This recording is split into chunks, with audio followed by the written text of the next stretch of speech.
Good morning, and welcome to another Seize the Day.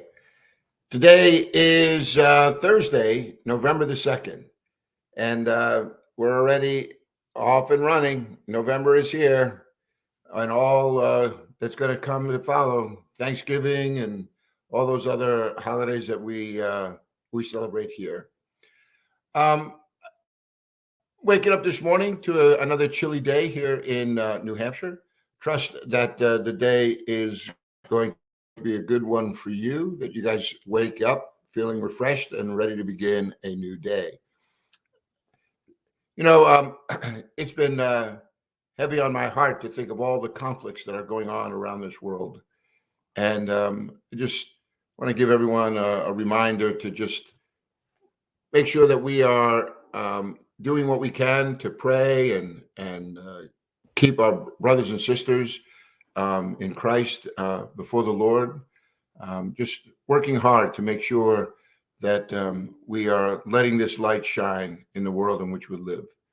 Um, the I'm not sure if I had shared this with you, but today is about day 6 of my son's father-in-law's liver transplant, and that seems to be going well. And so we're grateful for that. And so I trust that things are going well for you as well. We're in the midst of a study. The study is called Turn Up the Volume. It's a study on the book of Deuteronomy. We have made our way through the opening chapters where Moses, as leader, begins to just recall the past, so that this present generation would not enter into those same mistakes. He talks about the current victories that they've won as a way to encourage them to stay faithful to this calling that God has on them. And now he's turned his attention to the future.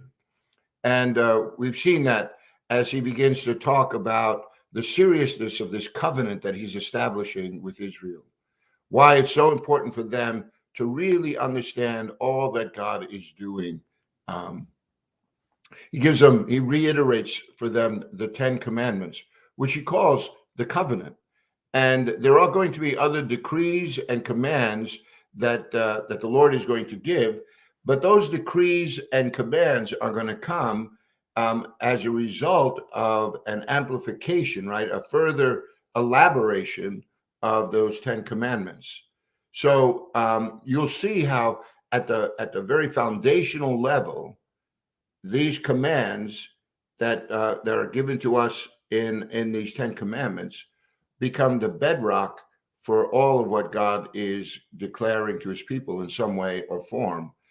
Jesus will take those commands and he'll say that all of the law and the prophets can be summarized in these two.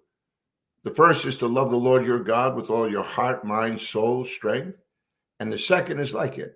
It says to love your neighbor as yourself. When you go back to those 10 commandments and see how they are being laid out for us, you begin to understand, right, that those first 4 commandments, you shall have no other gods before me, no idols, no misrepresentation of God, the keeping of the Sabbath day, everything has to deal with my relationship with God in the front end of those commandments. On the back end of those commandments, it has everything to deal with the way I'm dealing with my neighbor, with others in my life, right? So honor your father and mother. Don't kill, don't steal, don't commit adultery, don't bear false witness, don't covet anything that belongs to your neighbor. See, all of those things have everything to do with the way in which I am dealing with society as a whole, the family in particular, and my heart, right? As a point of focus. I have to guard my heart against the kind of covetousness that's always looking at somebody else and comparing.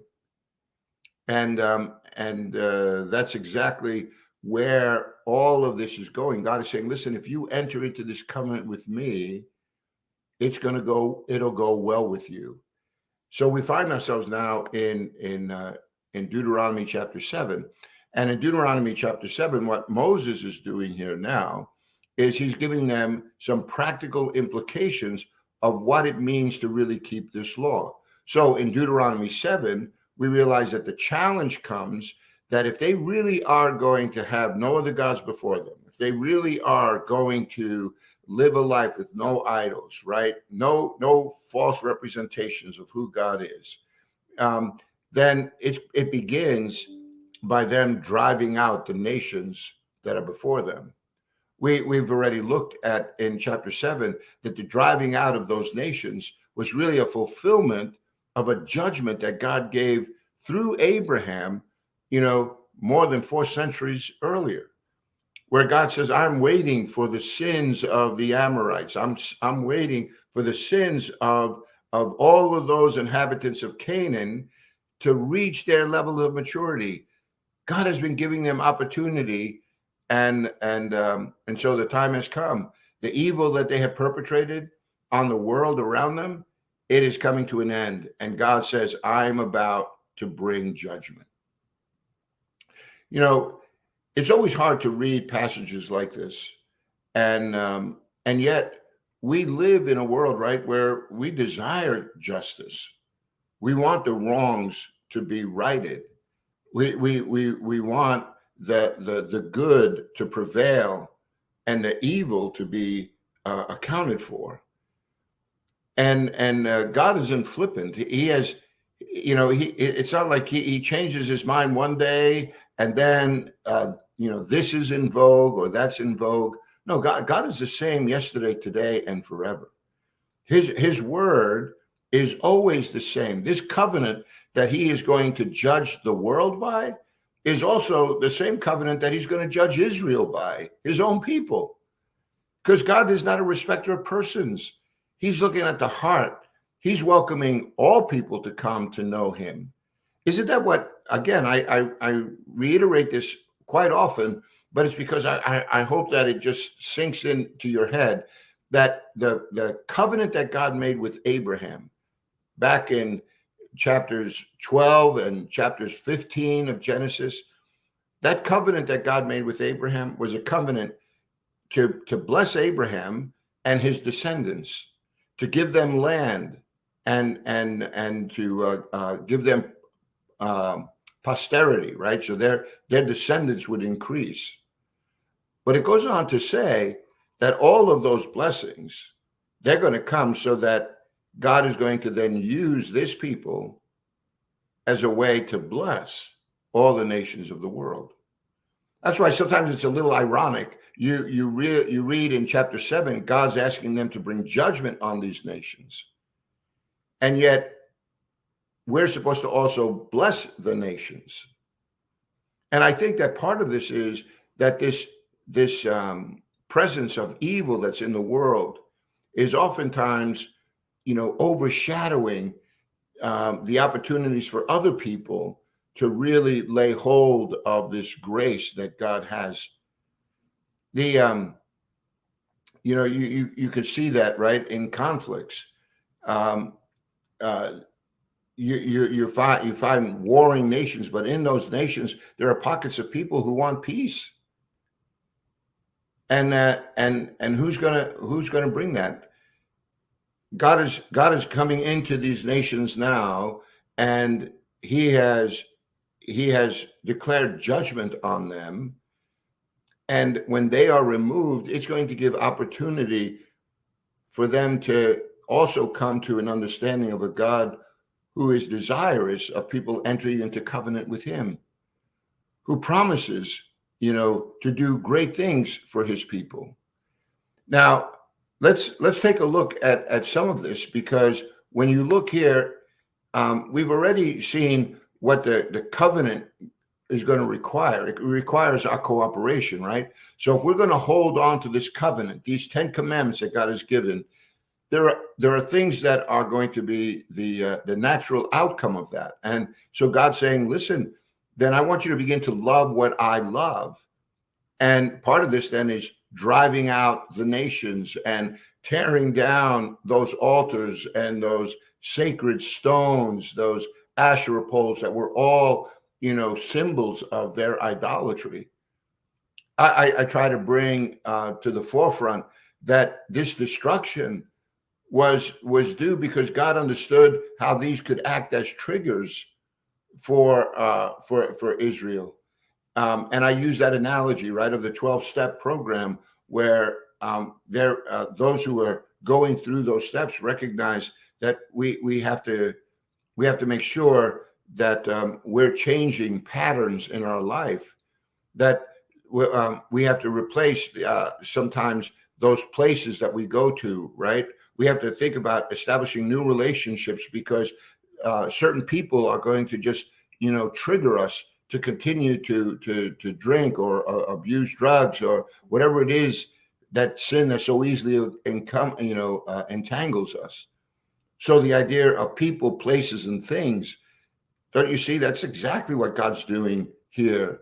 He's wiping the slate so that Israel can concentrate on their relationship that they have with him, and to excel in the way in which they are having this relationship with one another. And the rationale for that is found in Deuteronomy 6 through 11, where he says, listen, you are a people holy to the Lord your God. The Lord your God has chosen you out of all the peoples on the face of the earth to be his people, his treasured possession. That's a text that comes out of Exodus chapter 19, where God is saying to Moses, in the beginning, he says that he's choosing Israel to be a holy nation, a royal priesthood, a people of his own choosing, right? His own treasured possession. And what does that really look like? Think about the treasured possession is it's like this. A king could possess all kinds of treasures. But within that treasure, there is something really, close to his heart about maybe a few of those things. It's the same in your life. You may have a lot of possessions, but if you were to lose a few of those things, it would really grieve your heart, right? I know for my wife, she'd really lament losing photo albums, like of the kids and of our lives together. And if you had a fire, right? Or I remember as a young kid, we had a flood in our basement, and my mom had stored all of her, photos and everything in the basement, and the flood came and destroyed everything. So there's very, very few pictures of us as kids that we have because of that flood. God is saying in this passage that Israel is his treasured possession, that which is the closest to his heart. So can you imagine the kinds of purpose that God has for his people? But notice what it says in verse 7. He says, the Lord did not set his affection on you and choose you because you were more numerous than other peoples, for you were the fewest of all the people. So God's love is not based on their qualities, right? Not because they were so strong and so mighty, so attractive. No, God's love is based on something much deeper than that. And in fact, more is going to be said on this topic of qualities in chapter 9. And in chapter 9, it's not going to bode well for Israel, because God just takes the gloves off and says some pretty forward things to them in chapter 9. But we'll get to that. But here he's saying, listen, I didn't choose you because you were more numerous than peoples, for you were the fewest of all peoples. And now he tells them why. He says, but it was because the Lord loved you. Listen to that. God's love is at the foundation of his choosing. God chose to love them. And part of that love is being demonstrated in the way in which God is keeping his covenant that he made with their forefathers, Abraham, Isaac, and Jacob.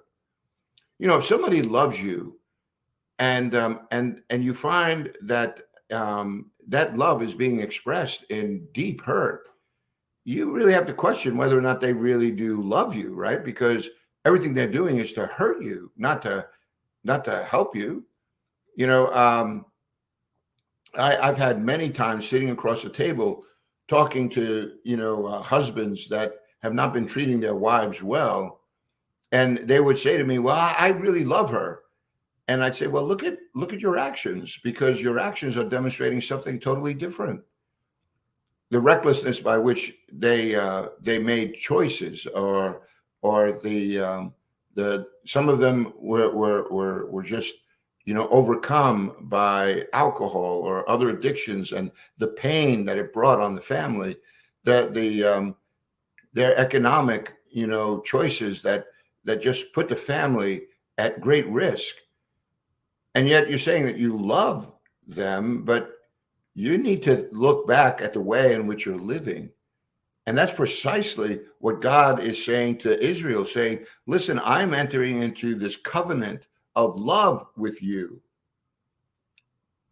I choose you. You are my treasured possession. And all he's asking is that they would reciprocate.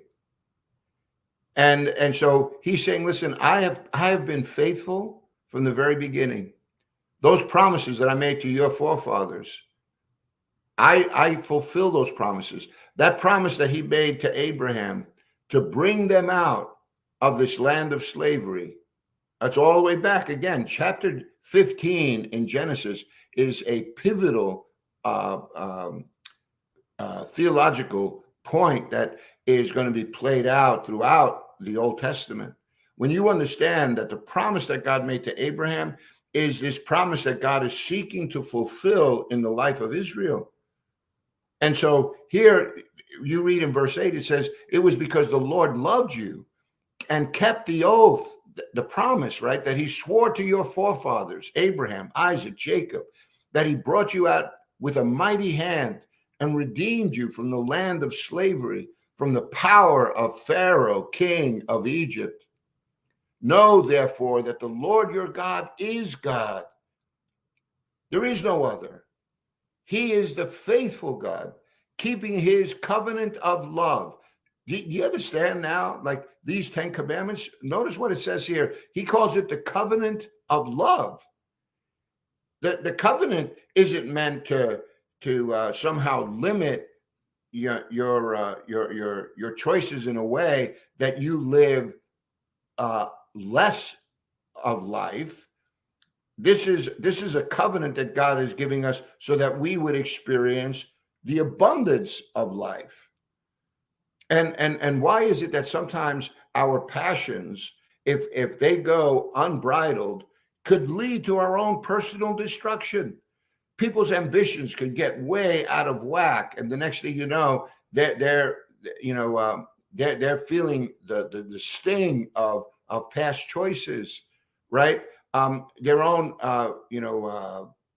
physical passions could put the relationships that they're in at risk. And so consequently, there is this tension that could be brought into relationships because of the way in which we are playing out. I mean, look at the present news, right? This young man, Bankman-Fried, who perpetrated all of this falsehood with Bitcoin, billions of dollars unaccounted for. And could all that not have been avoided if we just understood God's desire for his people is that they would not steal, right? That they would not, covet all that belongs to their neighbor. You see what I'm saying here is that the covenant of love that God keeps with us, he says he keeps that covenant of love to 1,000 generations of those who love him and keep his commands.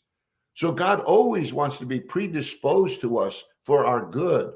He wants us to flourish. The minute you begin to think that somehow God is like the killjoy, he doesn't want you to have any fun, he's limiting your choices, maybe it's because we're not loving what God loves. And the consequence of that is that it's going to bring harm into your life. You ingest the fruit of this world, and it's going to bring a whole lot of indigestion. You know, but notice here, God is clear. Even though God says, look, I loved you, his love is based on a covenant that he made with Abraham. And that covenant is to bless all the nations. But that covenant also requires a faithfulness, not just on God's part, but on our part. God is faithful to the promises that he made to deliver them from slavery, to punish evil. And God is doing both now. God's saying that I can reward, but I will also judge without prejudice. Israel's future lies in their actions. That's why, notice when he goes on here, having just said, know therefore that the Lord your God is God. He is the faithful God, keeping his covenant of love to 1,000 generations of those who love and keep him and keep his commands. Notice what he has in verse 10. But to those who hate him, he will repay to their face by destruction. He will not be slow to repay to their face those who hate him. Therefore, take care to follow the commands, decrees, and laws I give you today. When God's people honor him and his covenant, they are going to shine as stars in a dark sky. Jesus, has he not called us to live up to God's calling? Now maybe you can see how God doesn't change, right? This same sense of fidelity that he is requiring of those in the Old Testament, hasn't Jesus said that to us in the New? I keep on going to these titles of commendation where God said, where Jesus calls us the salt of the earth and the light of the world. Because see, what Jesus is saying to this generation, to the generation that he was addressing when he came, is the same, in essence, what God has been displaying to all of those in the Old Testament. When he says, you are a holy nation, a royal priesthood, a people of my own choosing, right? My most treasured possession. Is he not giving them titles of commendation, but titles that also require action on our part? It's not that he just loves, God's love is always faithful, even when we're unfaithful. But the benefits derived from that love are not going to be experienced by those who walk in rebellion. Because now we're finding ourselves in a position where God is going to have to address the evil in our life. This is what God does. He is a rewarder, and he's also a judge, and he does it without prejudice. He's telling us, here is the way for peace. Here is the way for life. Here is how you're going to flourish. This is how your society can begin to grow and expand. But you turn away from that and you watch how quickly, people live in hatred and in misery. Are we not bearing witness to this now in the days in which we're living? The wars in the Ukraine going on now in Gaza. Our brothers from Pakistan, the recent outbreak of persecution against believers, burning their churches and many of the homes. Yeah, there is this sense of strife that's all through the world. And why? Because we have failed to know this God who is showing himself to be a God who keeps a covenant of love. And now he's telling us again, listen, if you keep this covenant of love, I will bless you.